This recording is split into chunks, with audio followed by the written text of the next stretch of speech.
So now I'm thinking, oh no, he's going to take off and see me with his truck stuck in a ditch on fire. I got to get, so I'm not working really hard. And of course, we screw it up and the cable gets crossed up, and I just can't get it right.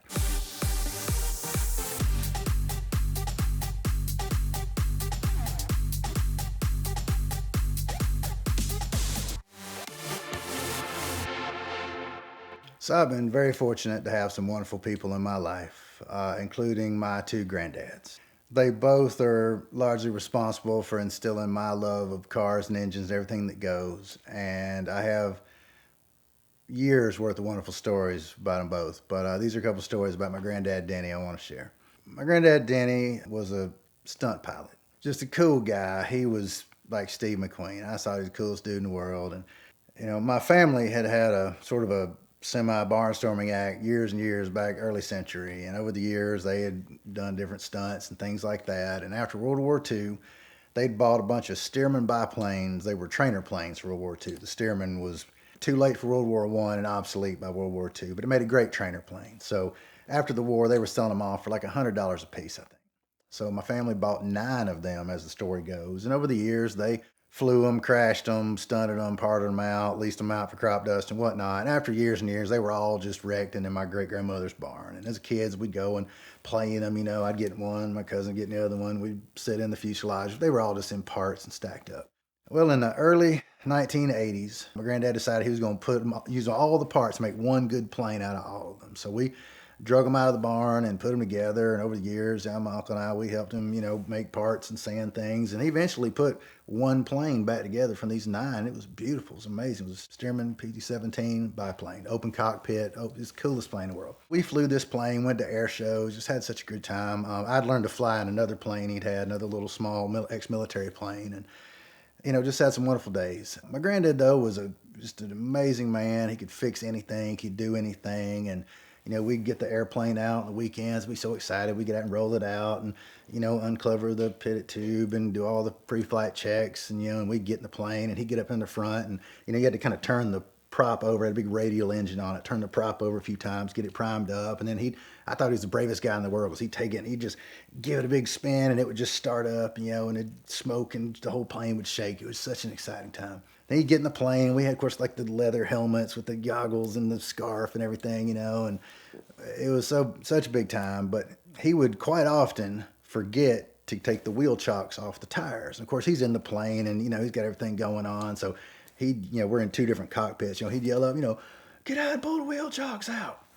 So as a young kid, I'm climbing out of this airplane, sitting there shaking on he had a little grass runway, just a little shed he kept it in. It wasn't a fancy private jet or anything, just a little grass strip behind his house and this plane he put together in this little shed. And I'd climb out, and as with many things my granddad taught me, welding, cleaning out gutters, guns, whatever it is, there was very little margin for error in his lessons. It was like, success or you were going to die. And this is one of those cases. He'd be like, get out and get those wheel chocks out. So I'd climb out, literally as a small child, like, the plane, kind of sits like, this. So the wheels are up front. The propeller's like right over the wheels almost. And as a kid, I'm like climbing on the ground with this propeller spinning over my head. And he's like, now don't stand up. That thing will cut your head right off.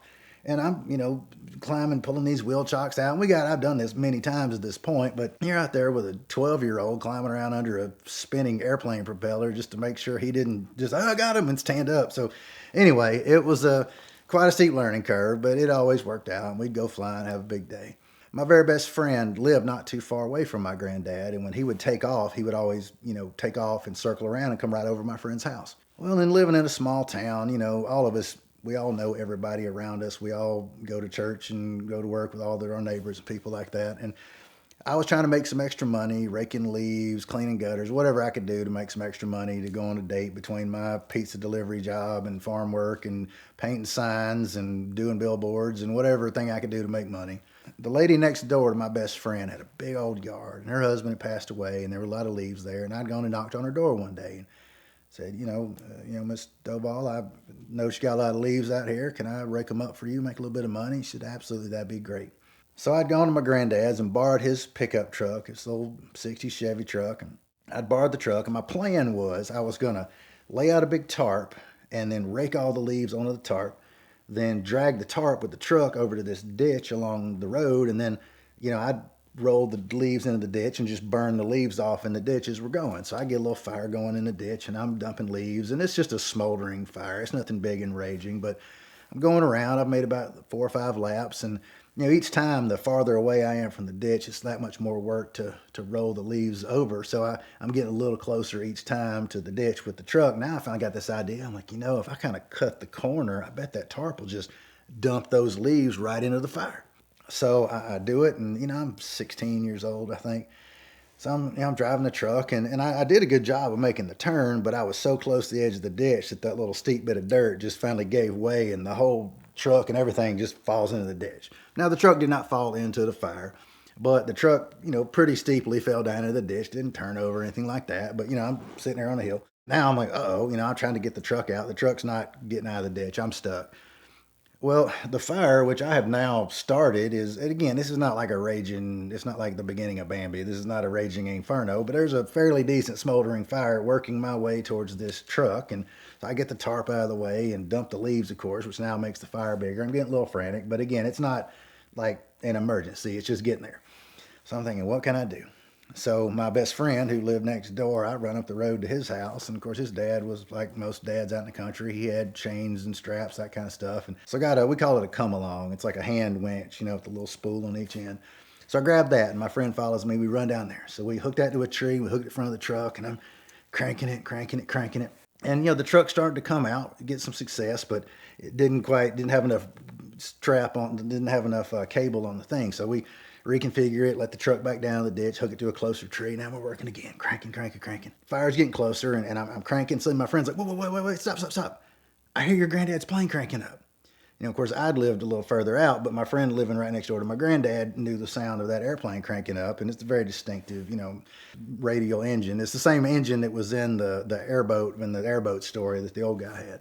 Very distinctive, sounds like a Harley Davidson of the skies. So now I'm thinking, oh no, he's going to take off and see me with his truck stuck in a ditch on fire.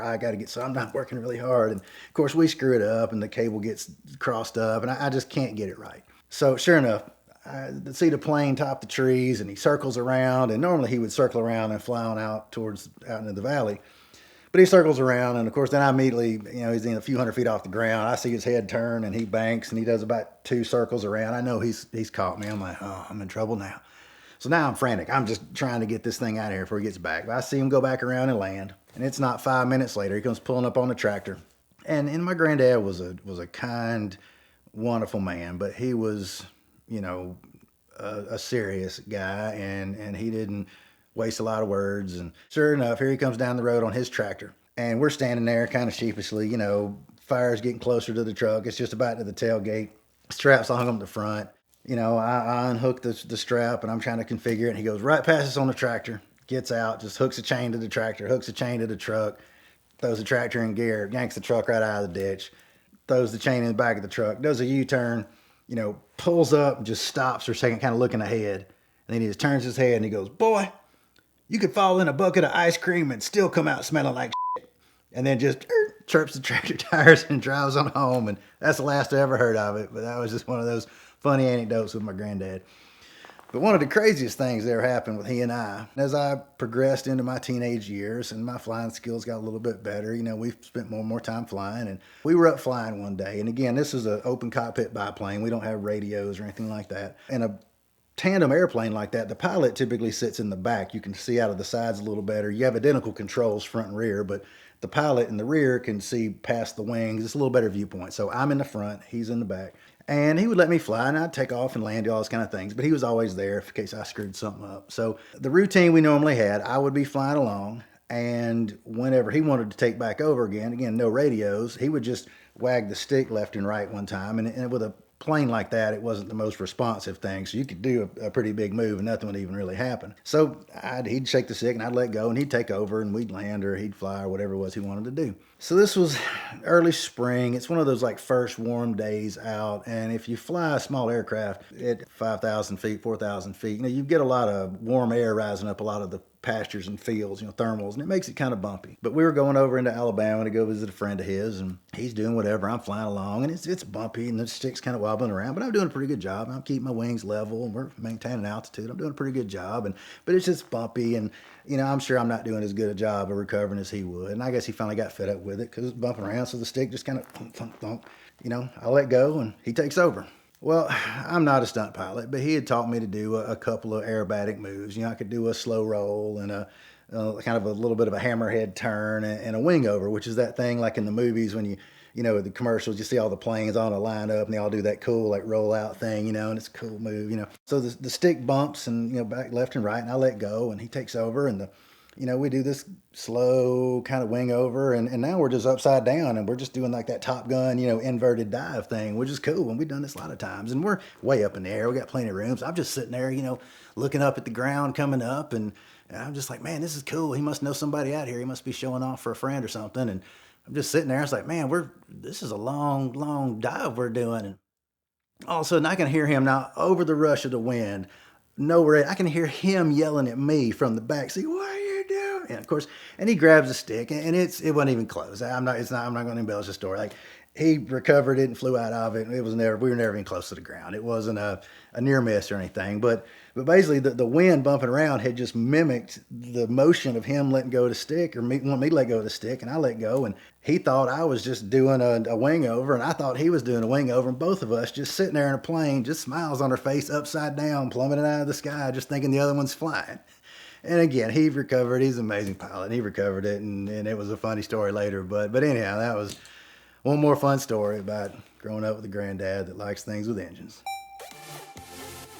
Premier Financial Services has been a sponsor of the VINwiki YouTube channel for the last 4 years, and we love them for that, but we also love their Simple Lease. It's one of the most powerful tools in the world of exotic car financing. It allows you to minimize your payment, minimize your down payment, have the flexibility to move in and out of cars, and take all of the advantages that are available to a leasing structure. So check them out at the link in the description below. We appreciate their continued support of VINwiki, and since you heard about them last here on the channel, they were actually acquired by First Financial Bank USA. And what does that mean for you? It means they're now larger than any of the other exotic car banks you may have heard of. They can move faster, buy more deals, and give you even better customer service. So thank them for their continued support of VINwiki and use them as your tool to buy your dream car soon.